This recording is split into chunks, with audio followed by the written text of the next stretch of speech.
there. One is your FGT, one is your bones, and one is your breast. Okay, so like what are the questions that has already come in your exam and what you have to read from those topics. Okay, first chapter is your cervix.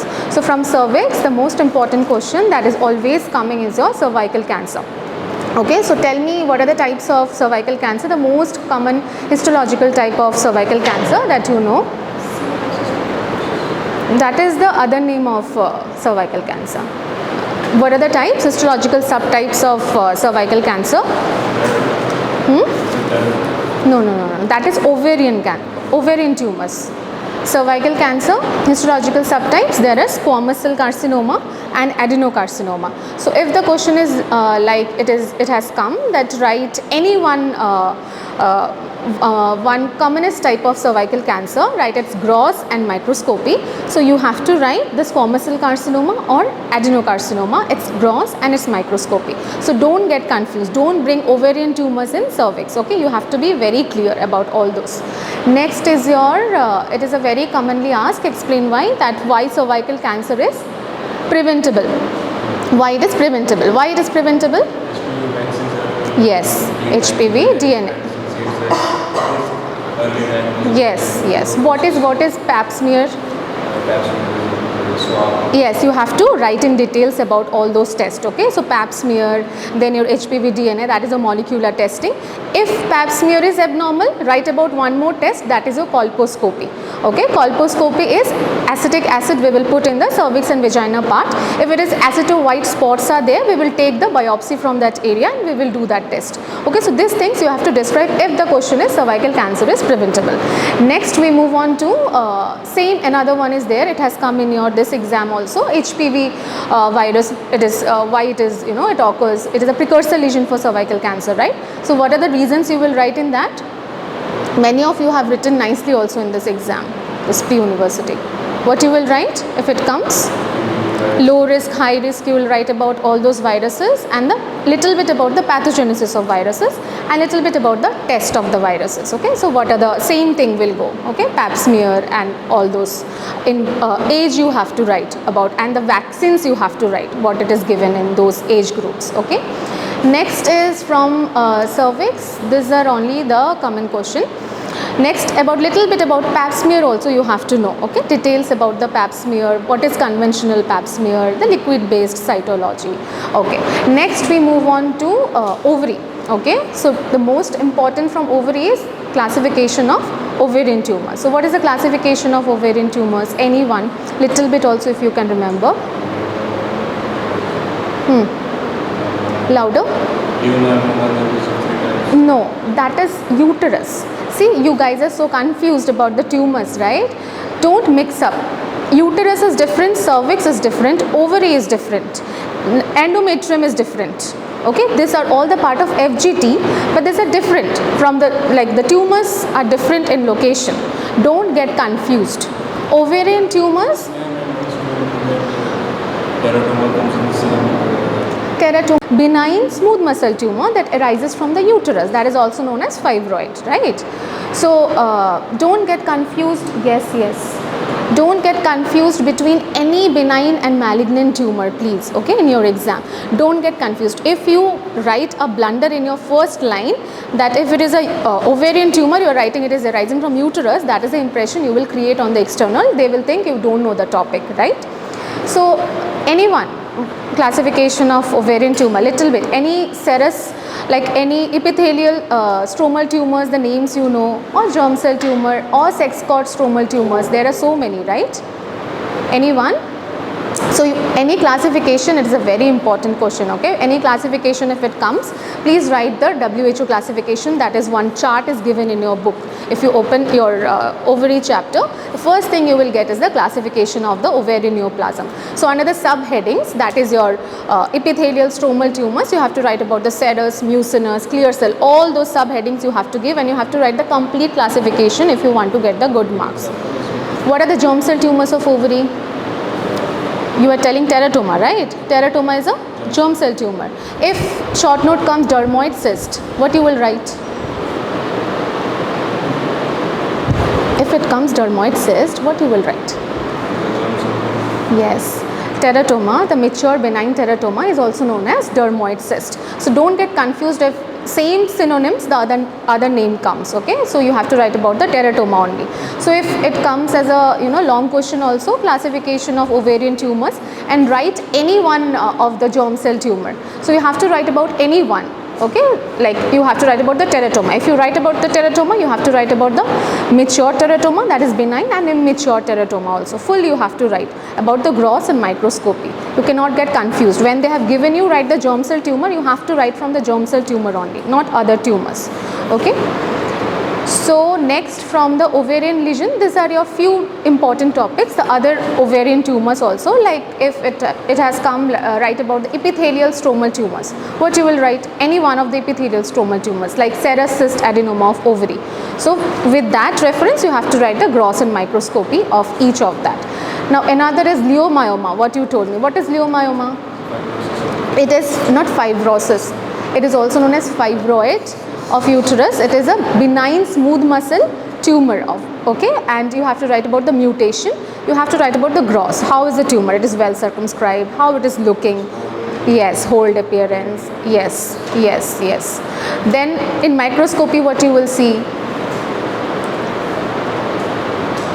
Bland looking cells, yes, vesicles you will see. So like this you have to frame your answers. Don't get confused between the benign tumors, from where it is arising. Location is very important, okay. Next, after FGT is your breast. We will discuss little bit. If it is classification of breast tumors, what you will write? No. See, it is correct what you are telling, but when it is classification of breast tumors, you have to write about the benign, you have to write about the malignant. You cannot get confused between the benign and malignant. In benign, what you will write? There are so many benign tumors that are arising from breast, right? Yes, those are the stromal tumors. Fibroadenoma, it has come in your short note also, right? Fibroadenoma. What is fibroadenoma? What are the types in microscopy that you will see the patterns? One is your pericanalicular, one is your intracanalicula. So whenever short note is like that, you have to frame your answers. You have to write what it is a benign or malignant tumor, write about the mutation, write about the gross and microscopic finding, and the clinical features. That's it. Only that much only you have to write for 5 marks. Next is No. Short note I am talking about. If it is a fibroadenoma, what you have to write? Classification, you have to write about the benign. If it is classification of the breast tumors, then. If it is like classification of the breast carcinoma, okay, only malignancy you have to write. That is your carcinoma in situ, DCIS, LCIS, and then your invasive ones. And also specialized ones are there, medullary, then your apocrine, colloid, all those you have to write. Please check your question what it is given. Read your question, okay. Don't get confused. Don't write everything when it is given carcinoma. Don't write the benign one, okay. Write only the carcinoma classification, means malignancy classification, okay. Next is like if it is hard fixed lump and it is metastatizing to the axillary lymph node. What is the case? What is the diagnosis? Provisional diagnosis. If an elderly female comes in an OPD, it is a case of carcinoma breast, not invasive. Diagnosing a patient, you cannot give invasive. Invasive is a microscopic finding, right? That we will check and we will give. Okay, so this is the things like 2 marks you will get. If the probable diagnosis, if the provisional diagnosis, 2 marks is there, right, in your question. If it is correct, if you are writing carcinoma breast, you will get 2 marks, right? If you are writing the galat diagnosis, you will not get marks. It's obvious. So next is from breast is your important are your stromal tumors, that is your fibroadenoma, it has come. Another one is Paget's disease of nipple also, okay, Paget's disease, eczematous lesion, that is also little bit important, you have to read about that. Now moving on to bone, that is another most important chapter, important for your short notes, okay.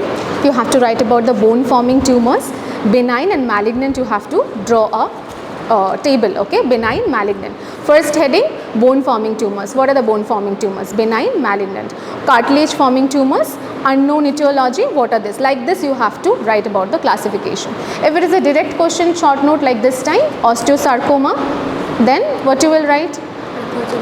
Yes, first introduction, what tumor it is, from where it is arising, what is the location, what is the location of the tumor, then like pathogenesis, yes, what are the types, primary and secondary osteosarcoma, central, medullary, conventional types, you have to write.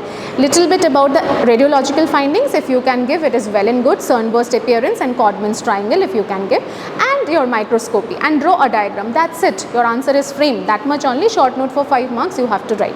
Another one is, if it is osteoclastoma, what you will write, what is osteoclastoma? Anyone? If the short note is osteoclastoma, what tumor you will write? Clastoma.